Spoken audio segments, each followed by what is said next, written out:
Good morning, Your Majesties. Happy Monday. So I have a new video for you guys, and I wanted to come up here also and show you guys my eyebrows because last time you saw me, my eyebrows were bushy as hell. So do you guys like my eyebrows? Mommy Majesty did them. Okay, so this story is called Laughing Jack. Laughing Jack is a scary creepypasta story about a mother who discovers that her young son has an imaginary friend, a clown. Oh boy. Okay. It was a nice summer day. My 5-year-old son James was playing outside in the backyard. He was a quiet boy and played by himself mostly. He never had many friends, but he always had a wild imagination. I was in the kitchen feeding our dog Fido when I heard what sounded like James was talking to someone in the backyard. I wondered who he could be talking to. Could he have finally made a friend?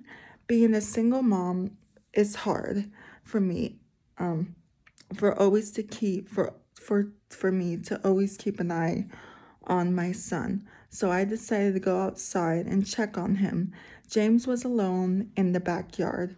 Was he talking to himself? I could have sworn I heard another voice. James, it's time to come inside, I called out to him. He came in and sat down at the kitchen table. James, who are you talking to out there? I asked. James looked up for a moment. I was playing with my new friend, he said, smiling. Does your new friend have a name? I asked.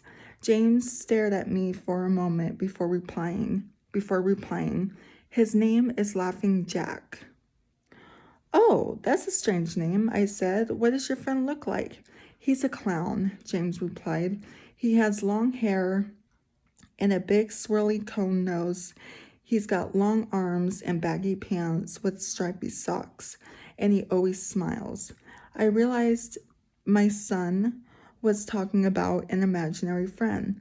I suppose it is normal for kids his age to have imaginary friends, especially when he has no real kids to play with. The rest of the day was uneventful, and as it was starting to get later, I put James to bed. I tucked him in, gave him a kiss, and made sure to turn on his nightlight before I closed the door. I was pretty tired myself, so I decided to go to bed. Not long after, I had an awful nightmare. It was a it was dark. I was in some kind of rundown amusement park. I was scared, running through an endless field of empty tents, broken down rides, and abandoned game huts. The whole place had a horrible look to it. Everything was black and white. The prized stuffed animals all hung from nose. Wait, everything was black and white. The prized stuffed animals all hung from noses in the game huts, all with sick grins stitched on their faces. It felt like the whole park was looking at me, even though there wasn't another living thing in sight. Then suddenly, I began to hear music play. The sounds of Pop Goes the Weasel being played on a squeeze box echoed through the park. It was hypnotizing. I followed its tune to the circus tent, almost in a trance, unable to stop my legs from moving forward. It was pitch black. The only light came from a single spotlight shining on the center of the big top. As I walked toward the light, the music slowed down. I found myself singing along, unable to stop. All around the mulberry bush, the monkey chased the weasel. The monkey threw it was all in fun. The music stopped right before its climax, and suddenly the lights shot on. They were blinding, and all I could see was a small dark silhouette shuffling towards me. Then another one appeared, and another, and another. There were dozens of them, all coming towards me. I couldn't move my legs. I couldn't move. My legs were frozen. All I could do was watch as the haunting figures drew nearer. As they got closer, I could see that they were children as I looked at each one. I noticed they were all horribly disfigured and mutated. Yeah, mutated.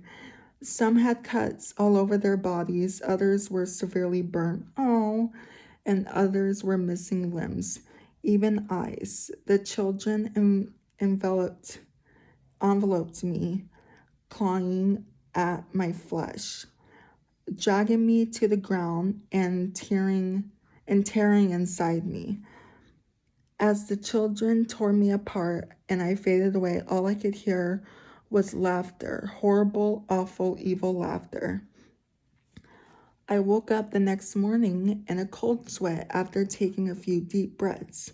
I looked over and saw that a few of James's action figures were positioned facing on top of my nightstand.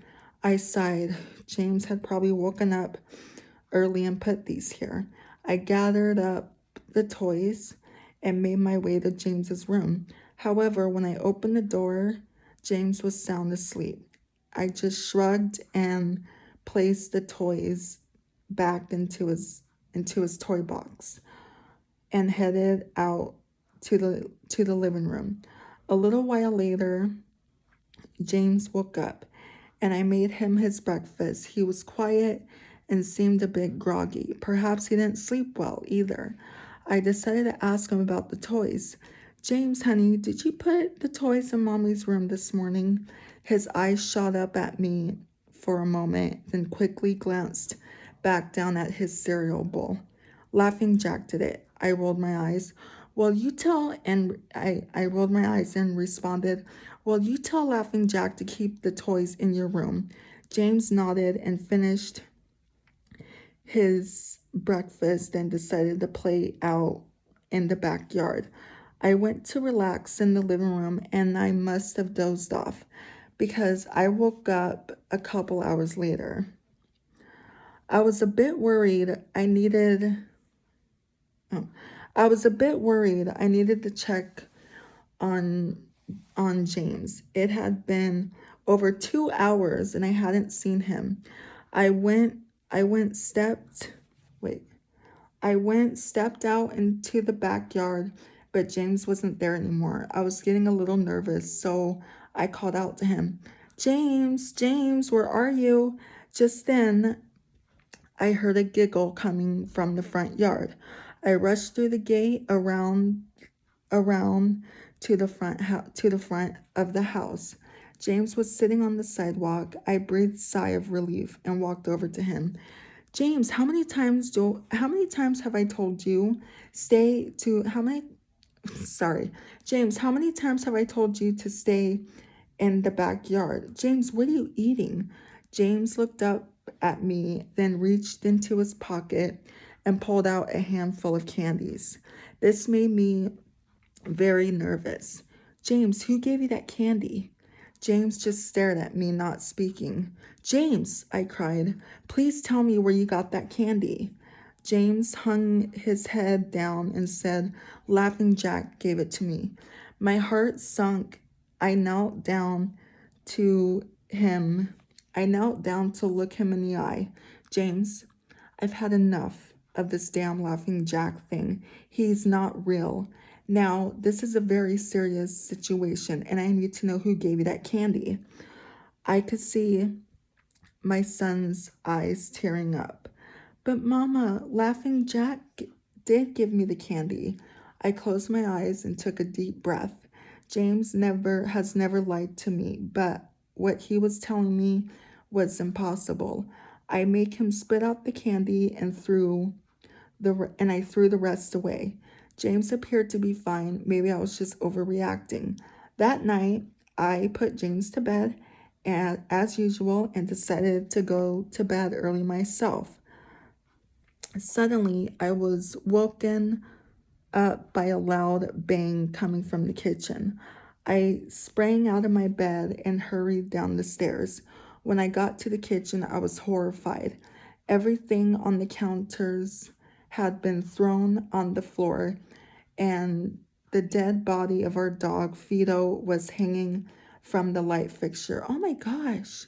His stomach was cut open and stuffed with candy, the same type that James was eating earlier that day. My my shock was quickly broken by a sharp scream coming from James's room, followed by loud crashes. I quickly grabbed a knife from the drawer and moved up the stairs with the speed that only a mother whose child is in danger could have. I burst through the door and flickered on the lights. Everything in the room was knocked over and tossed on the floor. My poor son in his bed crying and shaking with fear.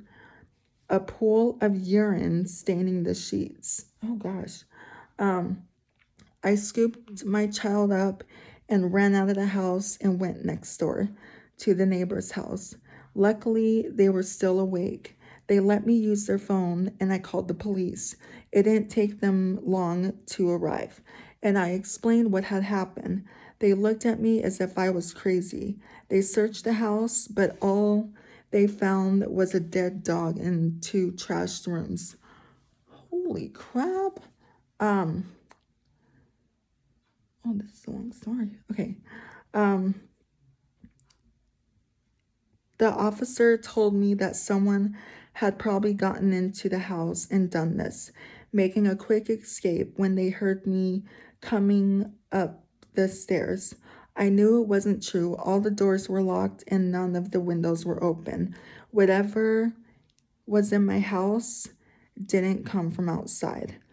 The next day, James stayed inside. I didn't want him to leave my sight. I went into the garage and found his old baby monitor and set it up in his room. If anything comes into his room tonight, I'm going to be able to hear it. Jeez. Okay. I went to the kitchen and grabbed the largest knife from the drawer and put it on my nightstand. Imaginary friend or not, I'm not letting anything hurt my little boy. Soon enough, night came. I put James to bed. He was afraid, but I promised him that I wasn't going to let anything happen to him. I tucked him in, gave him a kiss, and turned on the night light. Before closing the door, I whispered to him, "Good night, James. I love you." I tried to stay up as long as I could, but after a few hours, I felt myself drifting off. My baby would be safe for the night, and I needed to sleep. Just as I lay my head on the pillow, I heard a soft noise come from the baby monitor I had put on my nightstand. At first, it sounded like interference, like the kind of radio would make. Then it turned into a soft moan. Was James asleep? Then I heard it. The laugh from my nightmare, that horrible laugh. I jumped out of bed and grabbed the knife from under my pillow. I rushed over to James's room and creaked the door open. I tried I tried the light switch, but it wouldn't come on. I took a step in and I could feel the warm, thick liquid on my feet.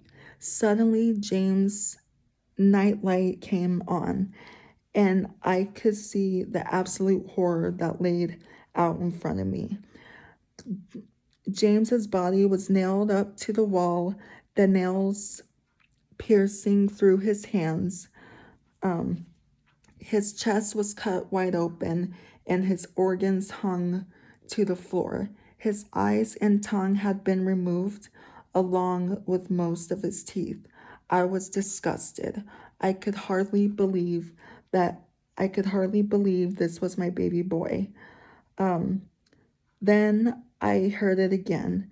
the soft, desperate moan. James was still alive. My baby, my poor baby, in so much pain, barely clinging to life. I ran across the room and vomited on the floor, but my sickness was interrupted by a horrible cackle coming from behind me. Okay, coming from behind me. I spun around, still wiping bile from my mouth.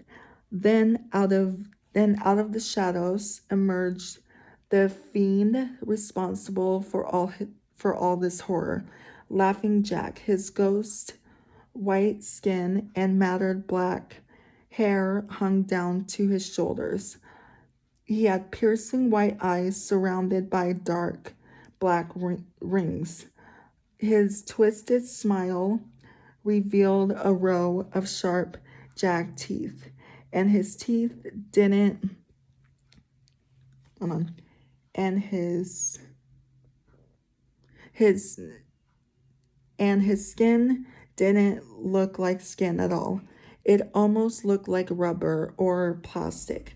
He wore a patchy black and white clown outfit with striped sleeved and socks. His body itself was grotesque. His long arms hanging down past his waist, and the way he was poised made him look almost boneless, like a rag doll.